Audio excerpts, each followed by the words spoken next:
오늘 읽은 성경은 다윗이 이스라엘의 왕이 되고 예루살렘을 수도로 정하고 난 후에 첫 번째로 블레셋을 상대로 한 연속적인 두 번의 전쟁 이야기를 기록했습니다. 다윗이 왕이 되고 첫 번째 대면한 적군의 나라는 블레셋입니다. 그리고 전쟁을 한 장소는 르바임 골짜기라고 했습니다. 적군의 수는 골짜기에 편만하게 꽉 찼다고 했습니다. 사무엘하 5장 18절 블레셋 사람이 이미 이르러 르바임 골짜기에 편만한지라. 이번 전쟁의 상대가 만만치 않은 전쟁이라는 것입니다. 17절에 이스라엘이 다윗에게 기름을 부어 이스라엘 왕을 삼았다함을 블레셋 사람이 듣고 다윗을 찾으러 다 올라오매. 블레셋이 쳐들어왔습니다. 쳐들어온 이유는 다윗을 잡으러 온 것입니다. 왜냐하면 다윗은 사울 왕에게 쫓겨다닐 때에 사울을 피하여서 블레셋 나라에 망명 신청을 했고 블레셋의 한 도시를 다스리는 방백이 되었습니다. 그런데 어느 날 이 방백이 유다로 올라가더니 유다 헤브론에서 왕이 되었습니다. 물론 다윗은 하나님에게 묻고 올라갔지요. 내가 유다로 올라갈까요? 하나님 올라가라는 응답을 받고 갔습니다. 블레셋은 다윗 왕국이 강성하여지기 전에, 그 나라가 부강하기 전에, 예루살렘의 성이 쌓이기 전에 이제 싹이 날 때에 잘라버리자 하고 다윗을 공격한 것입니다. 다윗은 블레셋이 침략하자 먼저는 도망을 갑니다. 사무엘하 5장 17절 이스라엘이 다윗에게 기름을 부어 이스라엘 왕을 삼았다함을 블레셋 사람이 듣고 다윗을 찾으러 다 올라오매 다윗이 듣고 요새로 나가니라. 옛날 성경은 요해초로 나가니라 그랬는데 이 요해초란 말이 요새라는 것입니다. 다윗이 숨은 장소인 것입니다. 다윗이 숨은 요해초는 아둘람 굴입니다. 다윗은 사울을 피하여서 종종 숨었던 곳이 아둘람에 있는 굴이었습니다. 왜 그곳으로 갔을까요? 먼저는 두려움 때문입니다. 그에게는 아직 사울 왕에게 10년 동안 쫓겨다니던 두려움과 상처가 남아 있습니다. 그런데 이번에는 이스라엘의 사울 왕과 그의 아들을 죽인 블레셋이 다윗을 죽이려고 잡으려고 왔습니다. 다윗이 아직 정면으로 블레셋과 싸우기에는 힘이 붙였습니다. 그런데 중요한 것은 다윗이 요새에 가서 무엇을 했는가가 중요하지요. 다윗은 먼저 그가 지금까지 살아온 삶의 스타일대로 행동하기 전에 먼저 기도하였다는 사실입니다. 다윗은 기도하면서 물었습니다. 하나님, 내가 올라가리이까? 싸움에 나갈까요? 그들을 내게 붙여주시겠습니까? 다윗은 전쟁을 하기 전에 먼저 기도했습니다. 기도하는 다윗에게 하나님은 즉시 응답하였습니다. 사무엘하 5장 19절 다윗이 여호와께 물어 가로되 내가 블레셋 사람에게로 올라가리이까? 여호와께서 저희를 내 손에 붙이시겠나이까? 19절 하반절 여호와께서 다윗에게 말씀하시되 올라가라. 내가 단정코 블레셋 사람을 네 손에 붙이리라 하신지라. 하나님이 다윗의 기도에 응답하시면서 특별한 단어를 하나 사용했습니다. 단정코 블레셋 사람을 너에게 붙이리라. 이런 응답을 받고 비록 군사적으로는 블레셋에 비하면 열세이지만은 다윗은 하나님을 의지하고 나가서 싸웁니다. 다윗이 올라가서 블레셋과 전쟁을 하는데 다윗이 겨우 이기는 것이 아니라 아주 여유 있게 이기고 나갑니다. 5장 20절 다윗이 브알브라심에 이르러 거기서 저희를 치고 가로되 여호와께서 물을 흩음같이 내 앞에서 내 대적을 흩으셨다 하므로 그곳 이름을 브알브라심이라 칭하니라.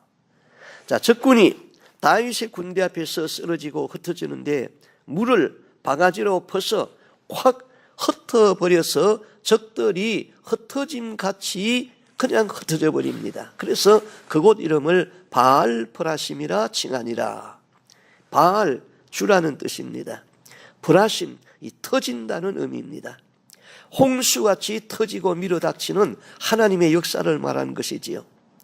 적군은 물의 흩음같이 흩어지는데 하나님이 함께하니까 다윗의 군대는 홍수가 휩쓸고 가는 것처럼 밀고 나갑니다. 전쟁이 게임이 되지 않았고 전쟁 승리의 감격을 말하는 것입니다. 이런 전쟁의 승리는 하나님만이 하실 수 있는 일입니다. 하나님이 했다는 것입니다. 홍수가 밀고 나가는 힘, 바알 브라심, 승리가 오되 그날 그냥 승리가 오는 것이 아닙니다. 도저히 해결되지 않은 것들이 그냥 무너지며 승리했다는 것이지요. 영국에 에릭 리델이라는 독실한 기독교인이 있었습니다. 그는 과학을 전공한 22살의 청년인데 1924년 파리 올림픽에 영국 대표로 참가합니다. 참가 종목은 100m 경기였는데 그 경기는 일요일에 있을 예정이었습니다. 리델은 나는 일요일에 뛰는 올림픽에는 참가하지 않겠다 하고 포기해버립니다. 그랬더니 영국의 여론들이 그를 두들기기 시작했습니다. 나라를 위해서 뛰어야 하지 않는가? 리델의 대답은 단호했습니다. 나는 주일에는 뛰지 않습니다. 여론은 그를 몰아붙입니다. 금메달을 포기한 것이 아니라 그는 민족의 역적이다. 미치광이 크리스찬이다. 리델은 다짐합니다. 잘 달릴 수 있는 다리를 주신 분이 하나님인데 내가 하나님을 버리고 금메달을 위해서 달릴 수 있는가? 그런데 200m와 400m에 참가하기로 한 선수가 건의를 했습니다. 나는 200m에만 참가할 테이니 리델을 400m에 출전하게 하여 주시오.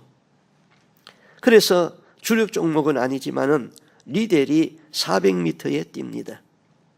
리델은 100m 선수였지 400m 선수는 아니었습니다. 당시에 미국에 400m 경기에 독보적인 선수가 있었기 때문에 사람들은 기대하지 않았습니다. 리델이 400m 경기 출발선에 섰습니다. 출발 신호가 땅 하는 순간 리델의 마음에 하나님의 말씀이 지나갑니다. 이사야 40장 31절 오직 여호와를 앙망하는 자는 새 힘을 얻으리니 독수리의 날개치며 올라감 같을 것이요 다는 박질하여도 곤비치 아니하겠고 걸어가도 피곤치 아니하리로다. 리델은 결승점을 바라보고 뜁니다. 그런데 리델의 느낌은 내가 뛰는 것이 아니라 하늘에서 바람이 그를 태워서 밀어주는 것 같은 느낌을 받습니다. 바람이 그를 밀고 나갑니다. 그는 미국 선수를 5m나 제치고 우승하면서 세계 신기록을 세웠습니다. 미치광이 크리스찬이라고 난도질하던 신문이 이제는 민족의 영웅, 진정한 크리스찬의 승리라는 기사를 쏟아놓습니다. 이 사람의 영화가 불의 전차로 만들어졌고 세계 기독교인들의 가슴에 은혜와 감동을 주고 있습니다. 바른 신앙은 여론 앞에 다수 앞에 굴복하지 않습니다. 사무엘하 5장 21절 거기서 블레셋 사람들이 그 우상을 버렸으므로 다윗과 그 종자들이 치우니라. 옛날의 전쟁은 자기들이 믿는 신을 앞세우고 싸웠습니다. 블레셋이 전쟁에 패하고 도망하면서 그들의 신상을 버렸습니다. 다윗의 군대가 그것을 치웠다는 것은 이전에 이스라엘이 블레셋과의 전쟁에서 하나님의 법궤를 빼앗긴 수치스러운 전쟁 패전이 있었는데 이제 다윗으로 말미암아 회복되었다는 것입니다. 전쟁에 패한 블레셋이 전열을 가다듬고 다시 침략했습니다. 22절 블레셋 사람이 다시 올라와 두 번째 전쟁이죠. 첫 번째 전쟁에서 다윗의 감정은 두려움과 열등감이었습니다. 이런 감정에 잡히면 도망가는 것이죠. 숨고 사람 안 만나는 것이죠.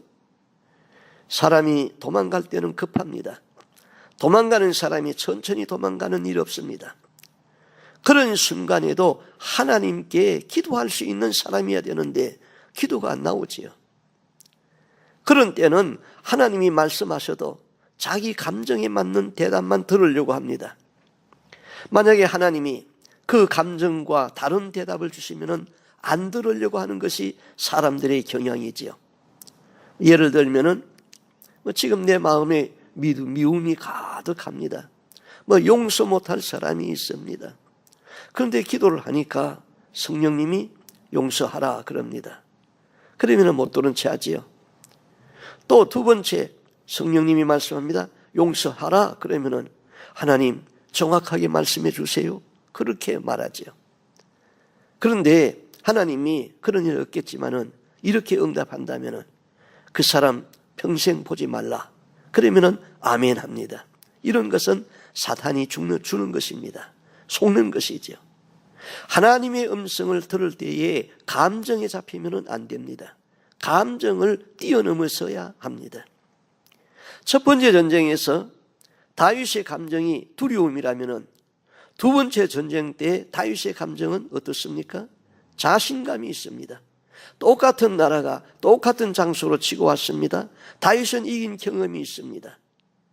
사람들은 자신감이 넘칠 때에 총각을 다투어 행동합니다. 행동하지 아니하면 손해보는 것 같습니다. 성공을 거둘 수 있는 찬스가 왔는데 이 기회 놓치면 안 된다. 그래서 기도보다 행동이 앞섭니다. 위험할 때가 언제입니까? 답을 알고 있다고 생각할 때입니다. 답을 모르면 신중해지는 것이지요.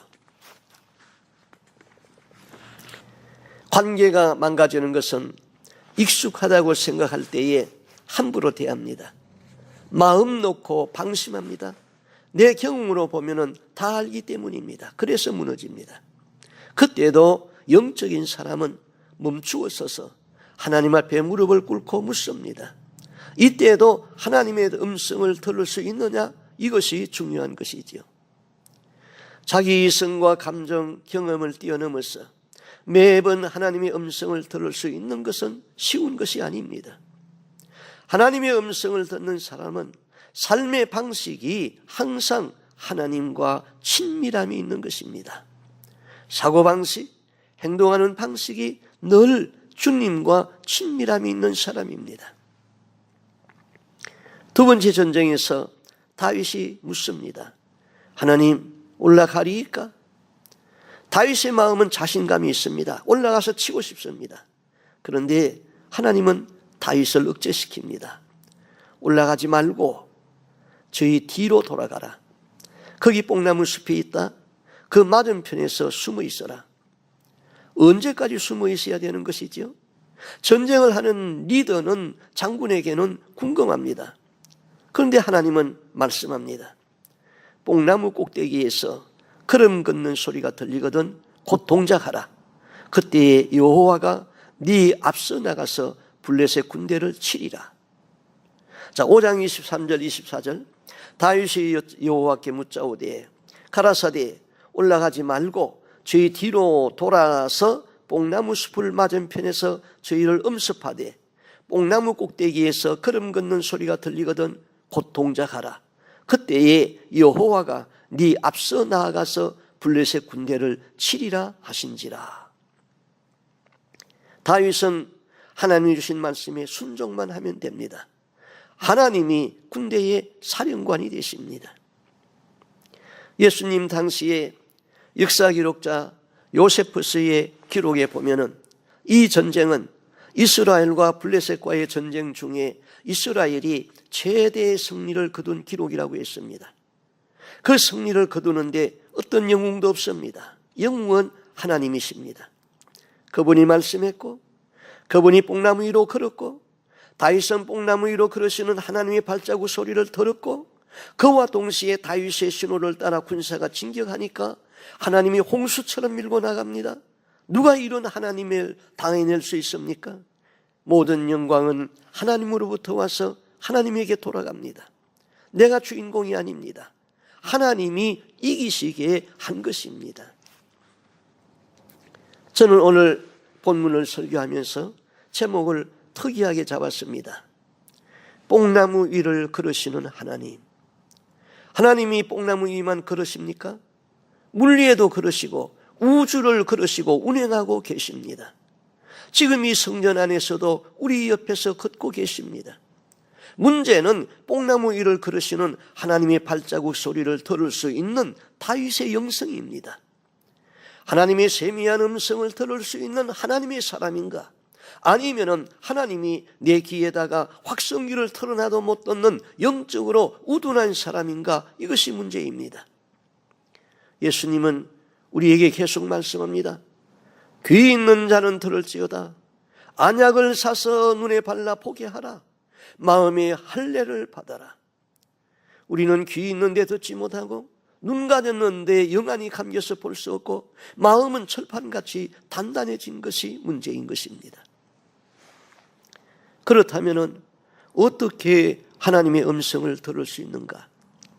목사님들이나 또 어떤 신앙인들이 간증을 할 때에 하나님의 음성을 들었다, 그런 간증을 합니다. 그런 간증을 들을 때에 듣는 사람들은 여러 가지 반응을 보이게 되어 있습니다. 말을 하지 않아서 그렇지 분석해 보면은 4가지 정도로 분석이 됩니다. 첫 번째, 하나님의 음성을 들었다. 원래 목사는 그렇게 말한다. 자기 속의 생각을 하나님의 음성이라고 말하는 것이다. 사람이 어떻게 하나님이 말하는 것을 듣느냐? 부정적이고 관심이 없는 반응입니다. 그런데 성경 에스겔서 13장 3절에 이렇게 말하지요. 주 여호와의 말씀에 본 것이 없이 자기 심령을 따라 예언하는 우매한 선지자에게 화 있을진저. 자기 마음의 생각을 하나님이 말씀했다, 그렇게 이야기하는 것은 거짓 선지자요, 그들에게는 화가 있다 그랬습니다. 두 번째는 하나님은 믿습니다. 그러나 성령의 역사를 전적으로 부정하는 사람들이 있습니다. 영적인 세계에 대해서는 아주 눈 감은 사람들이 많습니다. 그래서 이런 말을 합니다. 성령의 음성은 초대교회의 사도시대로 다 마감되었다. 오늘날은 초대교회와 같은 그런 성령의 역사는 사도시대로 다 마감되었다는 것이죠. 방언으로 기도하면 마귀에게 기도한다고 합니다. 성령의 은사를 잘못된 영, 귀신의 장난으로 생각을 합니다. 한국의 극보수 신학교인 고려신학교에서 그렇게 가르치고 있습니다. 또 한국의 자유주의 신학교의 대표인 한국신학교에서 그렇게 가르치고 있습니다. 이런 사람은 목사들 중에 많고, 그런 목사가 신고하는 교회 성도들은 그렇게 배워서 그렇게 믿고 있습니다. 박천록 선교사님이 있습니다. 인도네시아 지역에서 사역하는데 그 지역이 무슬림 지역입니다. 얼마나 많은 핍박이 있는지요. 교회를 지으면은 지역 무슬림이 와서 다 부숴버립니다. 정부도 방관합니다. 그런 가운데서 기독교 학교를 짓고 교회를 짓고 성령이 역사하는 사역을 하고 있습니다. 성령이 역사하니까 장님이 눈을 뜨고 기사와 이적이 초대교회처럼 나타납니다. 박 선교사님이 서울 어느 교회에서 그런 성령의 역사를 간증했습니다. 그랬더니 어느 집사님이 손을 들고 이야기하더래요. 기사와 이적은 초대교회의 사도시대로 다 마감되지 아니했습니까? 이런 사람하고는 이야기가 안 되는 것이지요. 그 다음 세 번째, 그러면 어떻게 듣지? 하나님의 음성이 소리로 들리는가? 나도 들을 수 있을까? 나도 기도하면 저렇게 들을 수 있을까? 귀로 들었는가? 그냥 생각으로 듣는 것인가? 부정은 하지 않고 관심이 있지만은 시간이 지나면 끝납니다. 많은 성도들이 이 부류에 머뭅니다. 네 번째는 하나님의 음성을 들었다는 것에 전적으로 동감하면서 은혜를 받습니다. 그리고 사모하며 기도합니다. 사모하고 기도하면은 믿는 대로 은사가 나타나고 기적이 나타납니다. 우리 모두가 이 네 번째 사람이 되기를 소원합니다. 성경의 역사를 보면은 어떤 시대는 밝고 소망이 있었는가 하면은 어떤 시대는 아주 어둡고 암울한 시대를 봅니다. 어떤 시대는 감동이 있었고 어떤 시대는 정말 비참했습니다. 그 차이가 무엇일까? 농사가 잘 되고 풍년이 들었다, 수출이 잘 돼서 무역을 하고 돈을 벌었다, 그런 이야기가 아닙니다. 그 차이는 한 가지뿐인데, 그 시대에 하나님의 음성을 들을 수 있는 사람들이 있었고, 그 하나님의 음성을 들은 사람을 인정하고 그 하나님의 음성에 순종한 시대는 구원이 임했고 하나님의 기적을 체험할 수 있었습니다. 반면에 하나님의 음성을 들을 수 있는 선지자도 없고 하나님이 말씀하지도 않았다. 그러면은 그 시대는 캄캄한 시대입니다. 말라기 선지자 이후에 세례 요한이 등장하기까지 하나님은 400년 동안 선지자를 보내지 아니했던 시대가 있었습니다. 우리는 그 시대를 암흑의 시대라고 말합니다. 인생도 마찬가지입니다. 환경은 똑같다 할지라도 어떤 사람은 그 삶 가운데에 하나님의 음성을 듣고 예수님이 내 인생의 한복판에 있습니다. 그런 인생을 사는 사람이 있는가 하면은 그렇지 못한 사람도 있습니다. 하나님의 음성은 내가 대충 살면서 들을 수가 없습니다. 영적으로 무디면은 그 음성을 들을 수가 없습니다. 마음과 생각을 지배하는 것이 철저한 인간 중심이고 욕심뿐인데 어떻게 거룩하시고 정결하고 세밀한 하나님의 말씀이 그 더러운 마음에 들려지겠어요? 사울왕은 처음에는 정말 멋진 하나님의 사람이었습니다. 하나님의 감동이 있어서 선지자 사무엘을 통하여 네가 이스라엘의 왕이 될 것이라는 예언을 받고 성령이 임함에 예언을 하고 그런 시대가 있었습니다. 그러나 그가 왕이 되고 그 인생에 하나님의 삶이 첫 번째가 되지 아니하고 하나님의 말씀을 버렸을 적에 성령은 그에게서 떠났습니다. 성령 떠난 사울에게 하나님은 말씀하지 않았습니다. 답답해진 사울은 하나님께 기도해도 응답이 없습니다. 꿈으로도 깨우쳐 주지 않습니다. 제사장이 입는 예복 가운데 우림과 둠밈이 있었는데 우림과 둠밈으로 물어도 응답이 없습니다. 그를 깨우쳐 주는 선지자도 없습니다. 얼마나 답답하고 초조했는지요. 문제는 내 앞에 산적해 있는데 국가 운명의 존폐가 눈앞에 있는데 임금은 너무나도 초조했지요. 그래서 그는 평민으로 변장하고 무당을 찾아가지 않습니까? 그의 마지막은 전쟁에서 참패하고 아들과 함께 죽습니다.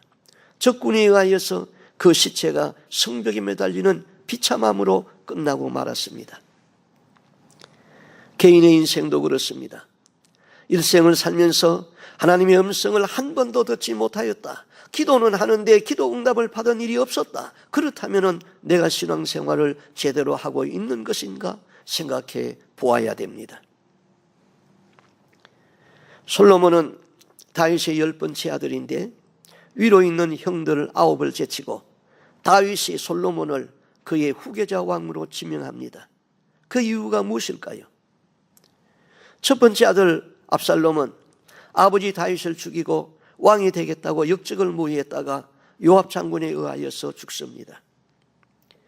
다윗이 나이 많고 병들어 죽을 때가 되었는데 후계자를 세우지 않습니다. 초조해진 두 번째 아들 아도나이가 스스로 왕의 임직식을 갖습니다. 군대 장군 요압이 아도니아에게 가담했고 대제사장 아비나달이 가담했습니다. 이때 나단 선지자가 솔로몬의 어머니 바세바와 함께 병상에 있는 다윗 왕을 찾아갔습니다. 아도니아가 왕이 즉위식을 하였다고 하니까 다윗이 솔로몬을 왕으로 지명을 합니다. 다윗은 병상에서 이제 20살 된 어린 솔로몬 10번째 아들을 그의 후계자로 지명합니다. 그래서 사독을 대제사장으로 세우고 브나야를 군대 장관으로 세워서 아도니아를 제압하고 솔로몬이 왕위에 오르게 됩니다. 솔로몬이 왕이 되자 그가 먼저 한 일은 하나님께 나가서 일천 번제를 드렸습니다. 번제는 왕이니까 황소를 드리는 제사입니다. 황소를 드려도 1000마리를 드렸다는 것이지요. 하나님이 솔로몬의 정성에 감동이 되어서 꿈에 나타나서 물었습니다. 너는 나에게 구하라. 내가 너에게 무엇을 줄까? 그때 솔로몬은 이렇게 대답합니다. 열왕기상 3장 7절이죠. 나의 하나님 여호와여, 종으로 종의 아비 다윗을 대신하여서 왕이 되게 하였사오니 종은 작은 아이라 출입할 줄을 알지 못하나이다. 그는 하나님께 나아가기를 왕으로 나간 것이 아니라 종으로 나갔습니다. 또 자기를 작은 아이라고 표현했습니다. 하나님 앞에서 겸손하였다는 말이죠. 나는 작은 아이라 출입할 줄을 모른다. 어느 문을 출입할 줄을 모른다는 것입니까? 왕궁의 문을 출입할 줄을 모른다는 것입니까? 솔로몬은 그의 아비 다윗이 나타나들고 하나님께 물었던 영계의 문을 출입할 줄 모른다는 것입니다. 솔로몬은 영계의 문 안에 있는 하나님을 만나고 싶었던 것입니다. 그는 많은 백성들을 다스리는 왕이 되었습니다. 그는 하나님 앞에서 고백합니다. 나는 종입니다. 나는 작은 아이입니다. 왕으로서 백성을 다스리는 지혜가 없습니다. 모든 지혜는 하나님 안에 있습니다. 솔로몬은 지혜의 길로 들어서는 문을 하나님께 묻고 구한 것입니다. 솔로몬은 이미 그때에 영의 세계를 깨달아 알고 있었습니다.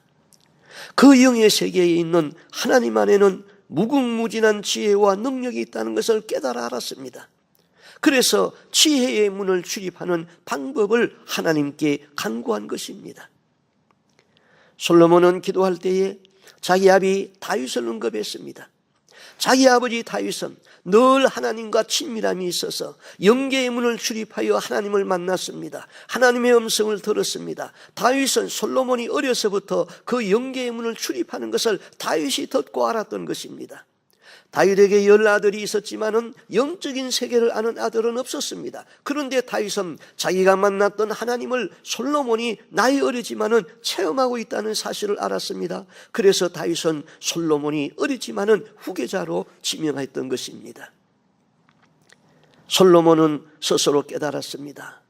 내가 왕이 되었지만은 그 아비 다윗에게 비하면은 그 영계의 문을 드나드는 것이 너무 미숙하다는 것이죠. 나는 작은 아이라 출입할 줄을 모른다고 그랬습니다. 우리 교회에는 영계의 세계에 대하여서 깨달아 알고 경험하는 분이 있기에 영계에 출입하는 방법을 주님이 저에게 깨닫게 하여 주신 대로 말씀을 드립니다. 이 영계에 출입하려면 첫째로 예수의 피로 재씻음을 받아야 합니다. 날마다 회개하는 삶을 살아야 됩니다. 죄가 있으면 그 문 안으로 들어올 수가 없습니다. 두 번째는 그 영혼이 항상 빛 가운데 있어야 됩니다. 한 사람 한 사람을 두고 기도할 적에 어떤 분은 성령의 빛이 그에게 환하게 비칩니다. 그런데 어떤 분은 빛이 없고 어두움에 있습니다. 그 사람의 영적인 상태를 말하는 것입니다. 내 영혼에 성령의 빛이 항상 머물러 있을 적에 그 영계에 출입할 수 있게 되는 것이죠. 세 번째는 첫째도 겸손이고 두 번째도 겸손함에 있어야 됩니다. 철저히 하나님 앞에 낮아지고 엎드려 있는 자세가 되어야 합니다. 솔몬처럼 나는 종입니다. 나는 작은 아이입니다. 자기는 아무것도 아닌 존재라는 것을 인식하고 하나님 앞에 엎드려야 됩니다. 네 번째는 예수님을 자기 목숨보다 더 사랑하는 마음이 있어야 됩니다. 오직 예수에게로 올인하여야 되는 것입니다. 예수님보다 더 좋은 것이 있으면 영계에 출입할 수가 없습니다. 이런 가운데서 기도하면 하나님이 과연 이 영계의 문 안에서 나 하나님을 만날 수 있는지 없는지 시험이 있습니다. 그 시험에서 옳다 인정함을 받으면 점점 깊은 영계의 문 안으로 들어서게 됩니다. 이런 과정에서 마귀가 달라붙습니다. 그 영계의 문 안에 들어서지 못하도록 마귀가 수시로 방해를 하는데 영분별의 은사를 구하여야 됩니다. 마귀에게 속으면 아니 되는 것입니다. 마귀는 자기를 광명의 천사로 가장도 합니다. 가짜 천국 지옥도 만들어서 보여주는 능력이 있습니다. 마귀에게 속아서 천국 지옥을 보고 마귀에게 속아서 성경을 풀고 한 사람들이 속은 줄을 모르고 인터넷에다가 많이 올려놨습니다. 제가 전도용으로 쓴 책 네 영혼을 관리하라, 그 책에도 언급을 했습니다. 토마스 주남이 천국과 지옥을 보았는데 그것은 마귀에게 속아서 본 것입니다. 토마스 주남, 기도 많이 하고 주님 사모한 사람입니다. 그런데 안타깝게도 마귀가 예수님으로 가장하여 나타나는데 진짜 예수님으로 속은 것이지요. 그 마귀가 보여주는 천국을 보고 책으로 출판했고 한국의 조용기 목사님이 번역해서 100세가 넘게 출판했으니 얼마나 많은 사람들이 가짜 은혜를 받았겠습니까? 참으로 안타까운 일입니다. 성남의 제1교회 시무했던 박영규 목사가 본 천국 지옥, 마귀가 보여준 것이지요. 공룡복 선생은 계시록을 꿰뚫고 해석을 하였는데 그는 병상에 있으면서 계시록을 꿰뚫었습니다. 많은 사람이 그 앞에 와가지고 계시록을 그가 푸는 것을 받아 적었습니다.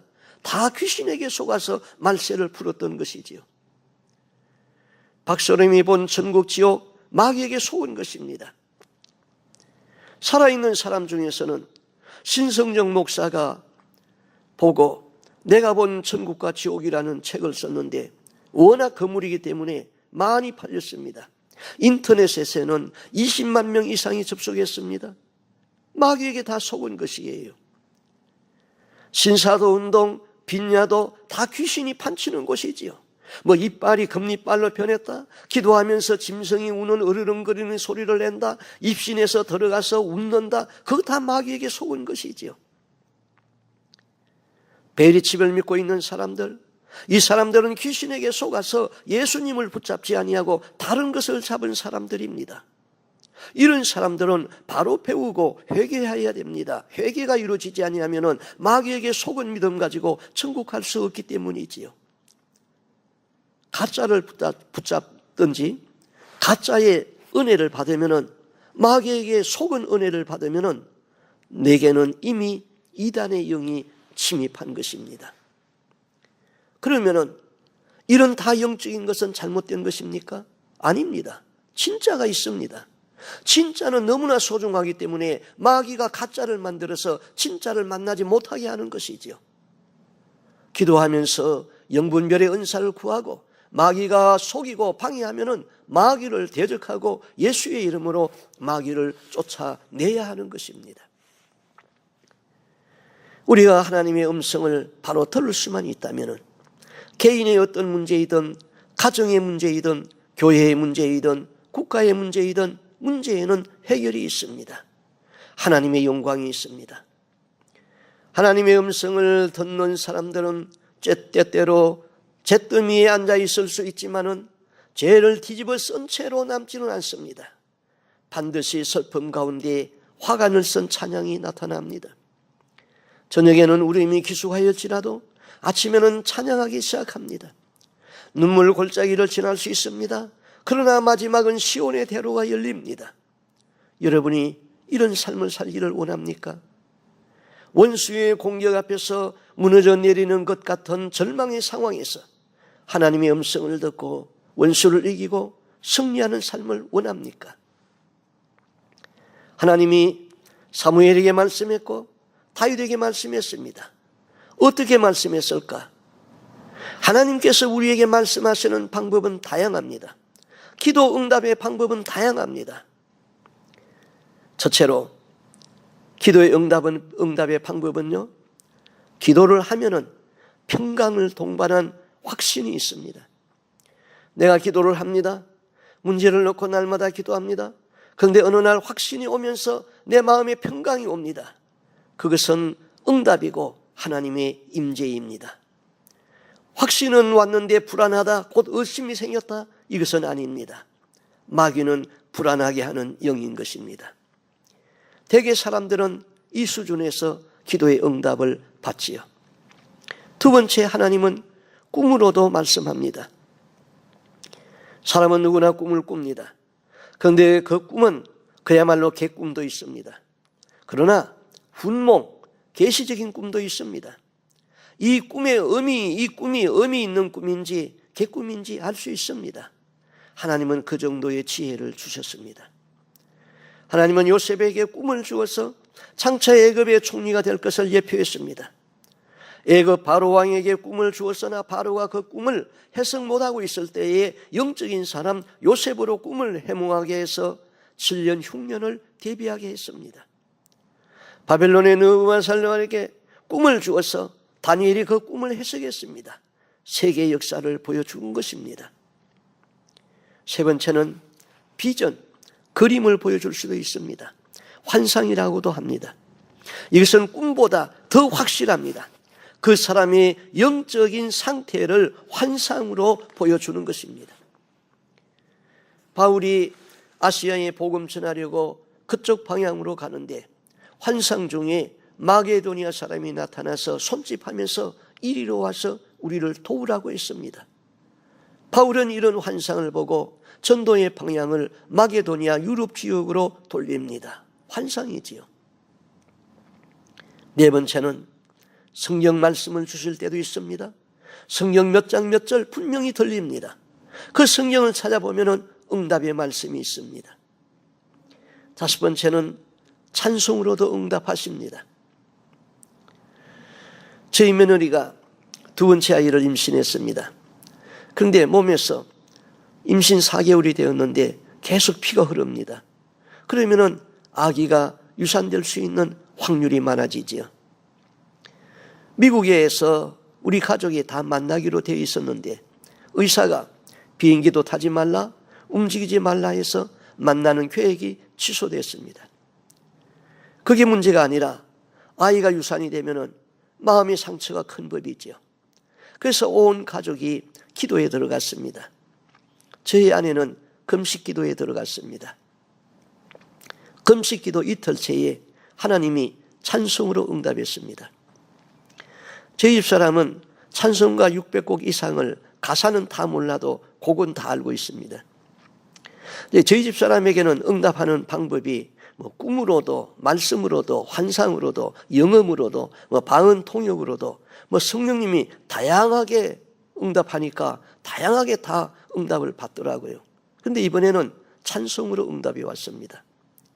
기도하는데 전혀 생각지 아니한 찬송이 나왔습니다.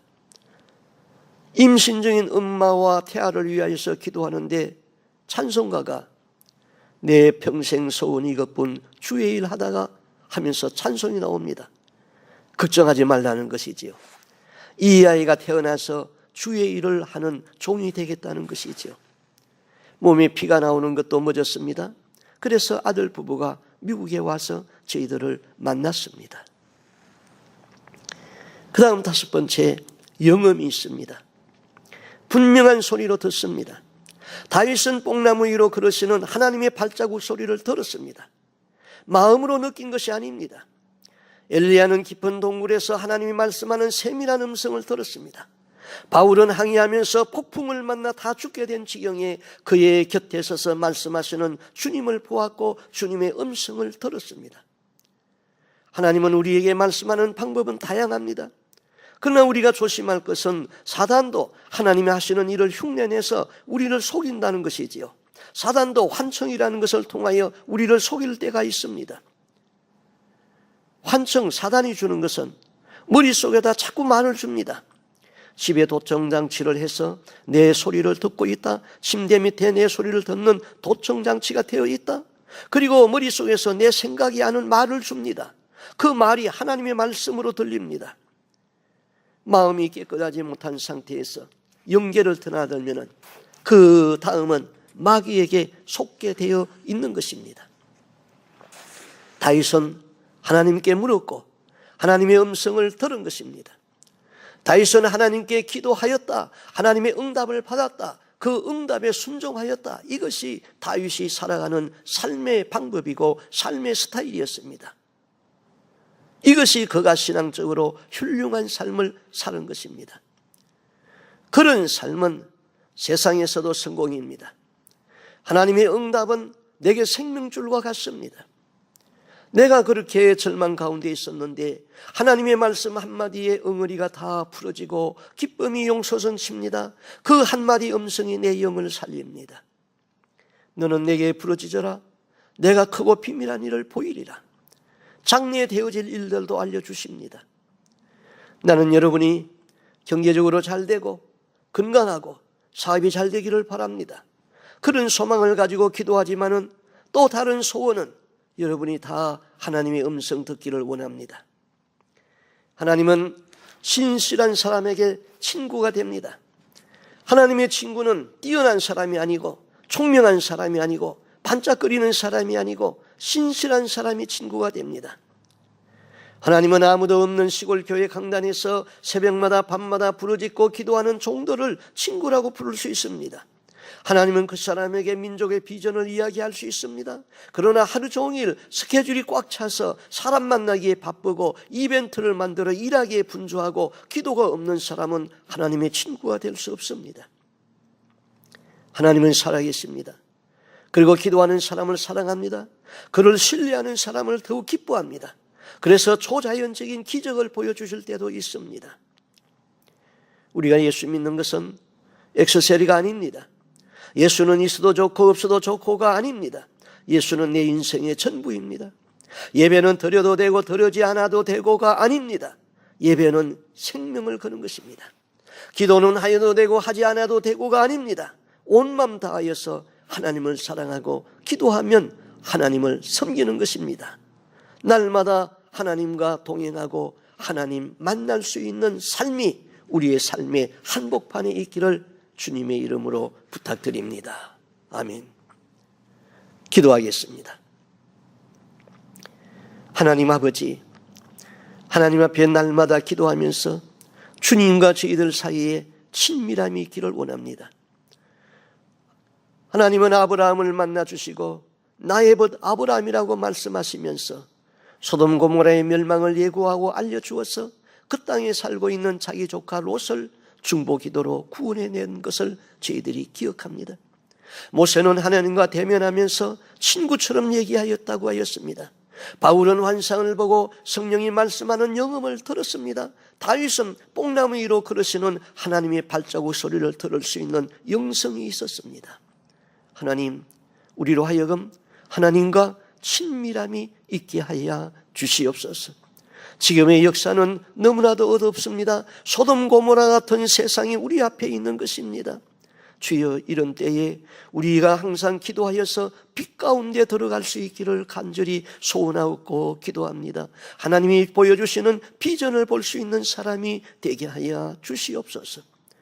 날마다 회개하면서 예수의 피로 씻어내는 제시섬의 회개가 따르게 하여 주시옵소서.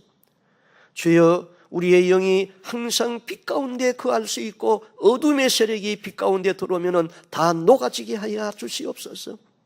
주여, 항상 겸손하고 엎디고 거만하거나 자만하거나 교만 떨지 아니하도록 도와주시고 낮아지고 낮아지는 겸손이 내 몸의 체질이 되게 하여 주시옵소서. 우리의 삶이 예수에게 올인될 수 있도록 도와주옵소서. 세상의 어떤 무엇보다도 오직 예수님만 붙잡게 하여 주시고 세상의 것을 놓게 하여 주시옵소서. 그리고 시험에서 옳다 인정함을 받을 수 있는 믿음의 사람들이 되기를 원합니다.